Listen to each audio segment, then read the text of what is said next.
ఎందుకు నాన్నది నీకు బాగా నిద్రపోవచ్చు, తిండి కూడా అవసరం లేదు.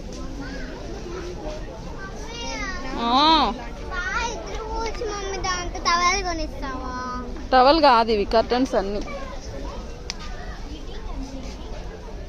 నువ్వు పెట్టుకో, ఇక్కడ ఎంత స్మూత్ ఉంది.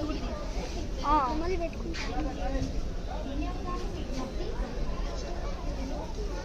మమ్మీ హాలిడేస్ కోసం ఒక పెట్టుకుందాం అనుకున్నా. హాలిడేస్ వద్దు నాన్న. బ్లాంకెట్స్